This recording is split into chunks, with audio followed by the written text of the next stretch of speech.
മാന്യമായ രൂപത്തിൽ ജീൻസും ഷർട്ടും ധരിക്കുന്നതിൽ തെറ്റുണ്ടോ?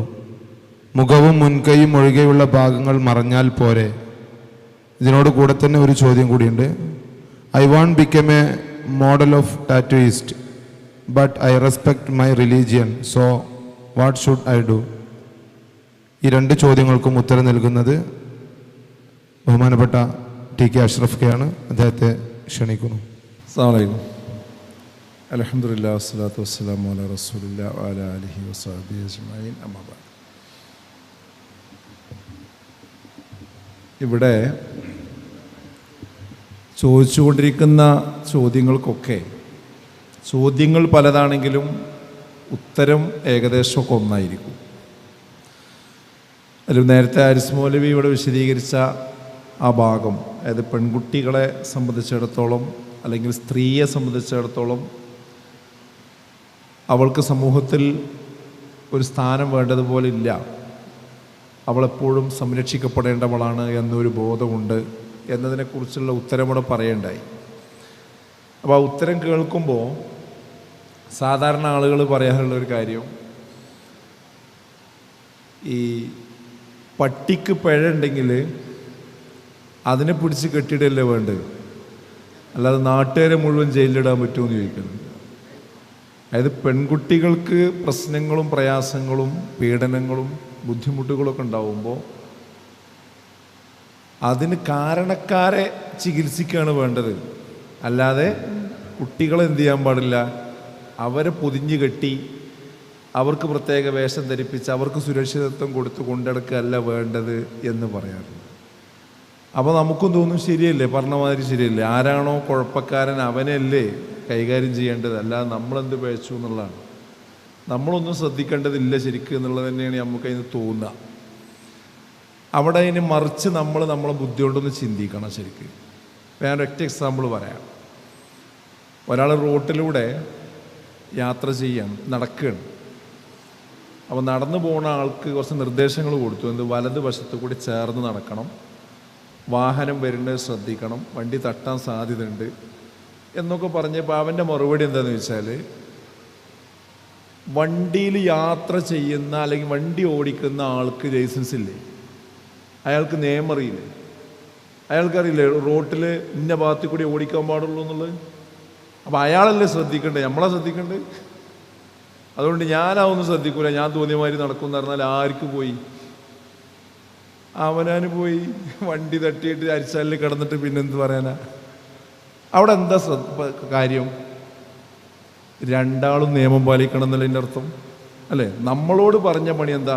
നമ്മൾ വലതുവശം ചേർന്ന് നടക്കണം, ശ്രദ്ധിക്കണം അല്ലേ, വാഹനം വരുന്നത് നോക്കണം. ഡ്രൈവർ എന്ത് ചെയ്യണം? വണ്ടി കാൽനട യാത്രക്കാരുണ്ടോ എന്ന് നോക്കണം, അവരെയൊക്കെ നോക്കിയിട്ട് വേണം അയാൾ വണ്ടി ഓടിക്കാൻ. പക്ഷെ അയാൾ നിയമം ലംഘിച്ചാലും പരിക്കായിരിക്കാം നമുക്കാണ്. ഒരാൾക്ക് വണ്ടി മര്യാദക്ക് ഓടിക്കാൻ അറിയില്ല എന്ന് കരുതുക, അയാളാണ് വണ്ടിയായിട്ട് റോട്ടും ഇറങ്ങിയിട്ടുള്ളതെങ്കിൽ നമ്മളെ ദേഹത്ത് വന്നല്ലേ ഇടിക്കണത്. പിന്നെ നമ്മൾ വലിയ തത്വശാസ്ത്രം പറയാൻ പിന്നെ എഴുന്നേറ്റ് നിൽക്കാൻ കഴിയുമോ? നമ്മളെ ജീവിതം കഴിഞ്ഞില്ലേ? ഇതേപോലെ തന്നെയാണ് എന്ത്, നമ്മൾ ഇതിന് വലിയ തത്വശാസ്ത്രം പറഞ്ഞ് ഞങ്ങളും നല്ല ശ്രദ്ധിക്കേണ്ടത്, ഞങ്ങളെ വേഷം നല്ല നോക്കേണ്ടത്, അത് ഈ പിന്നെ ഞങ്ങളെ കാമക്കണ്ണുകളോടി നോക്കുന്ന ആൾക്കാരെയാണ് നിയന്ത്രിക്കേണ്ടത്, അവരെയാണ് കൈകാര്യം ചെയ്യേണ്ടത് എന്ന് വലിയ വർത്താനം പറയാനും പ്ലേക്കാർഡ് പിടിക്കാനും സമരം ചെയ്യാനൊക്കെ പറ്റും. പക്ഷെ അതും പറഞ്ഞ് നമ്മൾ ശ്രദ്ധിക്കേണ്ടത് നമ്മൾ ശ്രദ്ധിക്കാതെ പോയി കഴിഞ്ഞാൽ അതിൻ്റെ പരിക്ക് അവസാനം എന്ത് ചെയ്യും? ആരിസ് മൗലവി പറഞ്ഞില്ലേ കുറേ സംഭവങ്ങൾ, ആ സംഭവം നമ്മൾ അനുഭവിക്കേണ്ടി വരും. അത് ആദ്യത്തെ 2-3 ദിവസമൊക്കെ ചാനലിൽ വീട്ടിൽ വരും, അത് നമ്മളങ്ങനെ കാണിക്കും, അവരെ മുമ്പിൽ കരയുക, അതൊക്കെ ആളുകൾ കാണും, കുറച്ച് സപ്പോർട്ടൊക്കെ നമുക്ക് കിട്ടും. പിന്നെ നമ്മളും നമ്മുടെ കണ്ണീരുമായി കഴിഞ്ഞുകൂടേണ്ടി വരും. അത് നോക്കാനും പിന്നെ കുടുംബം ഉണ്ടാവില്ല, നാട്ടുകാരും ഉണ്ടാവില്ല, ആരും ഉണ്ടാവില്ല.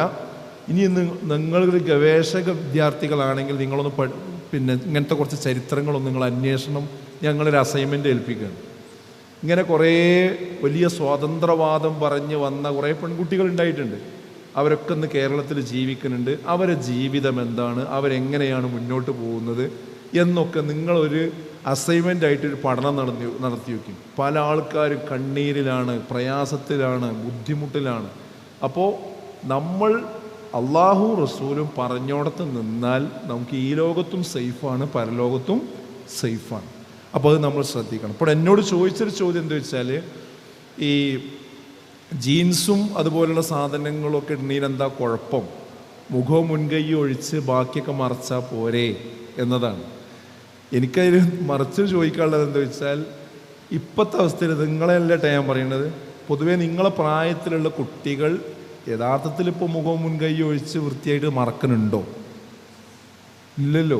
ആ ചോദ്യം തന്നെ ശരിയല്ല എന്ന് ഞാൻ പറയുന്നത്. അപ്പോൾ ഞാൻ സ്കൂളിൽ പഠിപ്പിക്കുന്ന ഒരു അധ്യാപകനാണ്, എനിക്കറിയാം. അതായത് സർവ കാര്യങ്ങളും നമ്മൾ അസംബ്ലിയിൽ കുട്ടികളോട് നിർദ്ദേശങ്ങൾ പറയും. എൻ്റെ ക്ലാസ് കംപ്ലീറ്റ് മുസ്ലിം കുട്ടികൾ മാത്രമുള്ള ക്ലാസ്സാണ്. അവിടെ ഞാൻ ആയത്തോ ദിവസം വെച്ച് കണ്ട് പറയും. ഇങ്ങനെയൊക്കെ പറഞ്ഞു കൊടുത്താലും അത് പറയുന്ന അധ്യാപകനെ കാണുമ്പോൾ മാത്രം തലയിൽ മക്കനിടും, പിന്നെ ഉണ്ടാവില്ല. എന്താ സംഭവം? അപ്പം ഇപ്പം അവിടെ നിന്നൊക്കെ പോയിട്ടുണ്ട്. നമ്മൾ വെറുതെ പറയണത് നമ്മൾ മുഖവും മുൻകൈ ഒഴിച്ച് ബാക്കിയൊക്കെ മറക്കണ ആളുകളാണെന്ന് നമ്മൾ ഒരു പണ്ടത്തെ ഭാവനയിൽ പറയാണ്. ഇപ്പം ആ സ്വഭാവം നമ്മുടെ മനസ്സിൽ നിന്ന് പോയിട്ടുണ്ട്. അത് മുഴുവൻ മറക്കണം, അത് ശരിക്ക് തലയിൽ അത് ഇടണം, ഇവിടെ ഒരു പിന്നു കുത്തണം എന്ന ആ തോന്നൽ ഇന്ന് നഷ്ടപ്പെട്ടു കൊണ്ടിരിക്കുന്നു. അതിനിഷ്ടം പോലെ അനുഭവങ്ങൾ നമ്മുടെ മുമ്പിലുണ്ട്. അതെന്തെന്ന് ചോദിച്ചാൽ അത് സ്വാഭാവികമായി സംഭവിക്കുന്നതല്ല. അത് നിങ്ങൾ നല്ലോണം ശ്രദ്ധിച്ചോളി. ഇത് ഇവിടെയുള്ള ഒരു പ്രചാരണത്തിൽ നമ്മൾ പെട്ടുപോയിരിക്കുകയാണ്. ഏറ്റവും കൂടുതൽ കണ്ണാടിയിൽ നോക്കി നടക്കുന്നൊരു സ്വഭാവമുണ്ടെങ്കിൽ അവർക്ക് വേറൊന്നിലും ശ്രദ്ധിക്കാൻ കഴിയില്ല. പഠനത്തിൽ ശ്രദ്ധിക്കാൻ കഴിയില്ല, വേറെ മതപരമായ കാര്യത്തിൽ ശ്രദ്ധിക്കാൻ കഴിയില്ല. അവർക്ക് ആകെ ശ്രദ്ധിക്കാൻ കഴിയുക അവരെ തലമുടി അത് ഇങ്ങോട്ട് വാരണോ ഇങ്ങോട്ട് വാരണോ, ഇതെങ്ങനെ നേരെ നിർത്തണോ. അല്ലേ, ഇതിപ്പോൾ പെൺകുട്ടികളുടെ കാര്യം മാത്രമല്ല, ആൺകുട്ടികളുടെ കാര്യം അങ്ങനെ തന്നെയാണ് അല്ലേ. ഇപ്പോൾ തലമുടി കൊണ്ടാണ് എല്ലാ അഭ്യാസവും ചെയ്യണത്. തലയിൽ തീയൊക്കെ കത്തിച്ചിങ്ങാണ്ട് തലമുടി വെട്ടുന്ന പരിപാടിയൊക്കെ ഉണ്ട്. അപ്പം നമ്മൾ കോളേജിൽ വന്നാലുള്ള ചർച്ച എന്തായിരിക്കും? ഇതെവിടുന്നേ ചെയ്തത്, ഇതെവിടുന്ന് വാങ്ങിയത്, അല്ലേ, ഇതെങ്ങനെ വെട്ടിയത്, ഇതെങ്ങനെ, ഇതിനെപ്പറ്റിയായിരിക്കും നമ്മുടെ ചർച്ച. നമ്മുടെ കാലാവസ്ഥ തന്നെ ഇതെന്തിനു വേണ്ടിയാണ് നമ്മൾ ചെയ്യുന്നത്? ഇത് മറ്റൊരാൾ കാണാൻ വേണ്ടിയാണ്, വേറൊന്നുമല്ല. ഇത് മറ്റൊരാൾ കാണാൻ വേണ്ടിയാണ്. അവിടെയാണ് നമ്മുടെ മനസ്സ് ഇതിൽ നിന്നൊക്കെ പോയി വേറൊരു മാനസികാവസ്ഥയിലേക്ക് നമ്മൾ എത്തിയതിൻ്റെ ഒരു ലക്ഷണമാണ് നമ്മുടെ വസ്ത്രധാരണം അനിസ്ലാമികമായ രീതിയിലേക്ക് പോകുന്നുവെന്നത്. അത് ആ പ്രശ്നം മാത്രമല്ല. പിന്നെ ജീൻസിൻ്റെ കാര്യം പറഞ്ഞു. അവിടെ രണ്ട് പ്രശ്നമുണ്ട്. ഒന്നാമത്തെ കാര്യം എന്താ അറിയോ, ആണുങ്ങൾക്കൊരു വേഷമുണ്ട്, പെണ്ണുങ്ങൾക്കൊരു വേഷമുണ്ട്. ഇസ്ലാമികമായിട്ടാണ് ഞാൻ പറയുന്നത്. അത് കണ്ടാൽ ആണാണെന്ന് തോന്നണം, കണ്ടാൽ പെണ്ണാണെന്ന് തോന്നണം. ഇന്നത്തെ അവസ്ഥയിൽ ആണിനെയും പെണ്ണിനെയും കണ്ടാൽ വേർതിരിച്ചറിയുന്നില്ല. അതായത് ബാക്കിൽ നിന്ന് ഇപ്പോൾ 2-3 കുട്ടികൾ തോളിൽ പിടിച്ചിങ്ങനെ പോവുകയാണെങ്കിൽ പിന്നെ നോക്കിക്കഴിഞ്ഞാൽ ഈ പോണത് ആണാണോ പെണ്ണ. കാരണം എന്താ വെച്ചാൽ ഇപ്പോൾ ആൺകുട്ടികളൊക്കെ മുടി വളർത്തുകയാണ്, പെൺകുട്ടികൾ മുടി എന്ത് ചെയ്യാണ്, വെട്ടുക അല്ലെങ്കിൽ ഇവിടെ ഒരു ഉണ്ടാക്കിയിട്ട് കെട്ടി വെക്കുകയോ ചെയ്യാണ്. പിന്നെ 2 കൂട്ടിനും ടൈറ്റ് ജീൻസാണ് ഇട്ടിരിക്കണത്, ഇതുവരെയുള്ള ഷർട്ടും ഇട്ടിരിക്കണത്. അപ്പോൾ പിന്നെ ഇത് ആണാ പെണ്ണാന്ന് അറിയണമെങ്കിൽ ശരിക്കും മുഖം നോക്കിയാലും മനസ്സിലാവില്ല. പിന്നെ എന്താ ചെയ്യുക? ഇങ്ങനത്തെ ഒരു അവസ്ഥ ഉണ്ടാകാൻ പാടില്ല എന്നാണ്. റസൂലുള്ളാഹി സ്വല്ലല്ലാഹു അലൈഹി വസല്ലം, അള്ളാഹുവിൻ്റെ റസൂൽ ശപിച്ചിരിക്കുന്നുവെന്നാണ്. ആരെ? തൽബസുൽ റജലു ലിബസത്തുൽ മർഅ. അതായത് പെണ്ണിൻ്റെ വേഷം ധരിക്കുന്ന ആണിനെയും ആണിൻ്റെ വേഷം ധരിക്കുന്ന പെണ്ണിനെയും ശപിച്ചിരിക്കുന്നു എന്നാണ്. എനിക്ക് അള്ളാൻ്റെ റസൂലിൻ്റെ ശാപം കിട്ടിയാലും വേണ്ടില്ല, ഞാൻ ഇതന്നെ ഇടുള്ളൂ എന്ന് പറഞ്ഞാൽ എന്ത് മുസ്ലിമാണ് നമ്മൾ? ഞാൻ അത് ഇട്ടോട്ടെ, ഒരു കുഴപ്പമില്ല. പക്ഷേ ഇതാണ് ഇസ്ലാം എന്ന് പറയാതെ തന്നാൽ മതി, അത്രേ ഞാൻ പറയുന്നുള്ളൂ. ഇതാണ് ഇസ്ലാം, ഇങ്ങനെയും ചെയ്യാം എന്ന് പറയരുത്. അള്ളാന്റെ റസൂല പറയുന്നത് എന്ത്? ആൺവേഷം കെട്ടുന്ന പെണ്ണും പെൺവേഷം കെട്ടുന്ന ആണും അത് ശാപത്തിനർഹരായ ആളുകളാണ്. എനിക്കൊരു പ്രശ്നമില്ല എന്നല്ല എൻ്റെ അർത്ഥം. ഞാൻ ചോദിക്കട്ടെ വേറൊന്ന്. ഒരു ദിവസം ഒരു കുട്ടി നിങ്ങളെ ക്ലാസ്സിൽ കാലുമ മുഴുവൻ ഒരു പച്ച പെയിന്റ് അടിച്ചു വന്നു എന്ന് വിചാരിക്കും. ഒന്നും ഇട്ടിട്ടില്ല, പെയിന്റ് അടിച്ചു വന്നു, നല്ല കളർ അടിച്ചിട്ട്. എന്നിട്ട് പറയണെന്ത്? ഇത് ഡ്രസ്സാണ് പറഞ്ഞാലോ സമ്മതിക്കും നമ്മൾ? യഥാർത്ഥത്തിൽ അതിനേക്കാളും മോശമല്ലേ ഈ ലെഗിൻസ് പറയുന്ന സാധനം? അതായത് ഒരു കളറേ ഉള്ളൂ, ആ കാലുമ്പോ ഒരു കളറേ ഉള്ളൂ, അതുമ്പോ ഡ്രസ് ഉണ്ട് എന്ന് മനസ്സിലാകുകയല്ല. അതാ അള്ളാന്റെ റസൂല് പറഞ്ഞത് എന്താ? സിൻഫാനി മിൻ അഹ്ലിൻ നാർ, നരകാഗ്നിയിൽ പോകുന്ന 2 വിഭാഗം ആളുകളുണ്ട്, അതിലൊന്ന് സ്ത്രീകളാണ്. ആ സ്ത്രീകളെ സ്വഭാവം പറഞ്ഞത് എന്താ? അവർ ധരിച്ചിട്ടുണ്ട് എന്നാൽ നഗ്നകളാണ്. ഇതിലും വലിയ തെളിവാണോ? അവർ വസ്ത്രമെടുത്തിട്ടുണ്ട് എന്നാൽ അവർ നഗ്നകളാണ്. അവർ നടന്നു പോകുന്നത് എങ്ങനെയാണ്? ഒട്ടകത്തിന്റെ പൂഞ്ഞ പോലെ ചാഞ്ഞും ചെരിഞ്ഞുമാണ്. എത്ര കറക്റ്റാണ് ആ ഉദാഹരണം നോക്കൂ നിങ്ങൾ. ഈ കാലഘട്ടത്തെ മുന്നിൽ കണ്ടുകൊണ്ട് പറഞ്ഞതാണ്. എത്രയോ നൂറ്റാണ്ടുകൾക്ക് മുമ്പ് റസൂലുള്ളാഹി സ്വല്ലല്ലാഹു അലൈഹി വസല്ലമയുടെ നാവിൻ തുമ്പിലൂടെ കടന്നു വന്ന ആ വചനം. ഒട്ടകത്തിന്റെ പൂഞ്ഞ പോലെ അങ്ങനെ ആടിക്കളിക്കും, ശരിയല്ലേ? നല്ല തലമുടി ഇവിടെ അങ്ങനെ കെട്ടി വെച്ചിരിക്കുക, ഒരു പൂഞ്ഞ പോലെ. നല്ല ഹീലുള്ള ചെരുപ്പിടുക, ഈ ലെഗിൻസും ധരിക്കുക, അല്ലെങ്കിൽ നല്ല ടൈറ്റുള്ള ജീൻസും ധരിക്കുക, എന്നിട്ട് ഒന്ന് കൈ പൊന്തിച്ചാൽ ഇവിടെ വയറ് കാണുന്ന രീതിയിലുള്ള ഒരു ടോപ്പ് ഇടുക. എന്നിട്ട് മറ്റുള്ളവരുടെ ശ്രദ്ധ തന്നിലേക്ക് ആകർഷിക്കുന്ന രീതിയിൽ ഇങ്ങനെ ചാഞ്ഞും ചെരിഞ്ഞും എങ്ങനെ നടന്നു പോകുമ്പോൾ ശരിക്കും കുലുങ്ങിയിട്ട് തന്നെ പോയി. പറഞ്ഞത് കറക്റ്റാണത്. വസ്ത്രം ധരിച്ചിട്ടുണ്ട് എന്നാൽ അവർ നഗ്നകളാണ്. വസ്ത്രത്തിനൊരു കളറ് മാത്രമേ ഉള്ളൂ. വസ്ത്രം എന്ന് പറഞ്ഞാൽ നഗ്നത മൂടി വെക്കാനുള്ളതാണ്.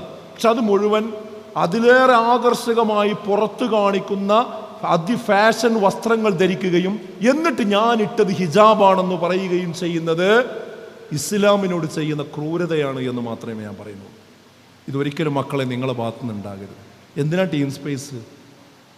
ഒഴുകുന്നവരോടൊപ്പം ഒഴുകാനാണെങ്കിൽ ഇവിടെ ടീം സ്പേസിന് വരേണ്ട കാര്യമൊന്നുമില്ല. എല്ലാവരും പറയുന്നത് ഇവിടെയും പറയുകയാണെങ്കിൽ ടീം സ്പേസിൻ്റെ ആവശ്യമില്ല. ഇത് നിങ്ങൾക്കൊരു യൂ ടേൺ എടുക്കേണ്ട ഒരു ദിവസമായിട്ട് നിങ്ങൾ കാണണം. ഇന്നത്തെ ടീം സ്പേസ് കഴിഞ്ഞാൽ ഇതുപോലെ വന്നതുപോലെ ആകരുത് നിങ്ങൾ. ഇതെന്താ പറയുക, ഒരു തട്ടം അല്പമൊന്ന് നീങ്ങുന്നുവെന്നത് തട്ടത്തിൻ്റെ വിഷയം മാത്രമല്ല. നിങ്ങൾക്കറിയാലോ, ഇപ്പോൾ ഒരു തട്ട വിവാദം ഉണ്ടായതറിയില്ലേ? അതിൻ്റെ പിന്നിൽ പറഞ്ഞ ആൾ 2 സെക്കൻഡേ പറഞ്ഞിട്ടുള്ളൂ അല്ലേ? അതിൻ്റെ കൂടെ പറഞ്ഞ എന്താ? മലപ്പുറത്ത് പെൺകുട്ടികൾ തട്ടമഴിക്കാൻ വേണ്ടി വരുന്നവനെ അല്ലേ, അത് കൈ തടയാൻ, തട്ടം ഇടാൻ വേണ്ടി വരുന്നവൻ്റെ കൈ തടയാനുള്ള ആളുകൾ അവിടെ ഉണ്ടാക്കിയത് ഞങ്ങളാണ്, അതിനുള്ള വിദ്യാഭ്യാസം നൽകിയത് ഞങ്ങളാണ്. അപ്പോൾ ഇതൊരാശയത്തിൻ്റെ ഭാഗമാണ്. ഇത് നിങ്ങൾ സ്വയം ചെയ്യണതല്ല. നിങ്ങൾ കാണുന്ന റീലുകളും നിങ്ങൾ കാണുന്ന സാമൂഹ്യ മാധ്യമങ്ങളിലെ സംവിധാനങ്ങളും കണ്ട് അതിലുള്ള പെൺകുട്ടികളും ആളുകളും അതിലുള്ള നരേറ്റീവും നമ്മെ അറിയാതെ സ്വാധീനിച്ച് അതിൻ്റെ ഭാഗമായി നമ്മുടെ മതവിശ്വാസത്തിൽ നിന്ന് നമ്മൾ പിറകോട്ട് പോകുന്നതിൻ്റെ ആദ്യ ലക്ഷണമാണ് മഫ്തയുടെ പിന്ന് അഴിയുക എന്നത്. പിന്നെ അത് മെല്ലെ മുകളിലേക്ക് കയറുക എന്നത്. പിന്നെ അലങ്കൃതമായി ഇത് മുടി വാർന്ന് വെച്ചത് പിന്നെ മുതലാകണമെങ്കിൽ ഇത് പിന്നെ ഒഴിവാക്കണമല്ലോ. എത്ര പണിയെടുത്തിട്ടാണ് ഇങ്ങനെ ഇവിടെ കുറേ കലാരൂപം ഉണ്ടാക്കുന്നത്. ഈ കലാരൂപമൊക്കെ ഉണ്ടാക്കിയിട്ട് ഇത് മനുഷ്യൻ കാണാനല്ലെങ്കിൽ പിന്നെ എന്തിനാ ഉണ്ടാക്കേണ്ട കാര്യം? അപ്പോൾ സ്വാഭാവികമായിട്ടും കോളേജിൽ വന്നാൽ ഇത് മേലക്ക് പോകും. ഇത് ഇവിടെയാണ് കുത്തുക, പിന്നെ ഇവിടെ കുത്തുന്നത് അല്ലേ? പിന്നെ എന്ത് ചെയ്യും? പിന്നെ ഇങ്ങോട്ട് താഴത്തേക്ക് വരും. പിന്നെ നേരത്തെ ഇവിടെ പിന്നെ വഹാബ് സാഹിബ് പറഞ്ഞ പോലെ ബാഗിൽ എന്ത് ചെയ്യും? പിന്നെ വേറെ മഫ്ത കൊണ്ടുപോയിട്ട് പിന്നെ ഷാള് കൊണ്ടുപോയിട്ടുണ്ടാവും. അത് കോളേജിലേക്ക് എത്തിയ ഈ സാധനം ഉള്ളിക്കിടും, മറ്റേ എടുത്തിടും. കോളേജിൽ രൂപവും പെരീക്ക് വരുമ്പോൾ വീട്ടിലേക്ക് വരുമ്പോൾ നേരത്തെ എങ്ങനെ ഇറങ്ങിപ്പോയി അതേപോലെ കൃത്യമായി മഫ്തയൊക്കെ കുത്തി നല്ല കുട്ടിയായിട്ടാണ് കയറി വരുമ്പോൾ ഉമ്മ വരും, അൽഹംദുലില്ലാ എൻ്റെ കുട്ടി ഈ കാലത്തും വളരെ ഉഷാറായിട്ടാണല്ലോ നടക്കണത് എന്നുള്ളൊരു ആശ്വാസം ഉമ്മാക്ക് ഉണ്ടാവും. പക്ഷേ നമ്മളെല്ലാവരെയും കബളിപ്പിച്ചിട്ടാണ് ഈ പോണത്. പിന്നെ നിങ്ങൾ ശ്രദ്ധിക്കേണ്ട ഒരു കാര്യം എന്താ അറിയോ? എന്ത് മാൽ പ്രാക്ടീസ് നടത്തിയാലും അതാണ് വേഗം അറിയേണ്ടവരൊക്കെ അറിയാം. ഈ ഒട്ടകപ്പക്ഷി നയം നമുക്ക് പറ്റൂല. ഒട്ടകപ്പക്ഷിയുടെ സ്വഭാവം എന്താ അറിയോ? അത് തല മണ്ണിൽ പൂഴ്ത്തി കഴിഞ്ഞാൽ അതിൻ്റെ ഒരു വിചാരമുണ്ട്, ഇനി ആരും കാണുന്നില്ല. പക്ഷെ അത് അത്രയും വലിയൊരു സാധനമല്ല, ആരാ കാണാൻ നിൽക്കുക?